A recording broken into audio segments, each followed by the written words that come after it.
Bawat bata may tanong, Ba't ganito? Ba't ganon? hayaang buksan ang isipan.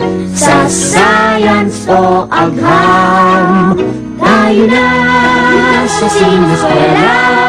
Tuklasin natin ang siyensya. Buksan ang pag-iisip, Tayo'y likas na scientist.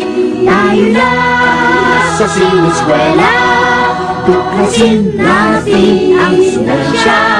Kinabukasan ng ating bayan, siguradong makakamtan. Sa daigdig ng agham, tuklasin ang kaalaman. Halina't lumipad sa daigdig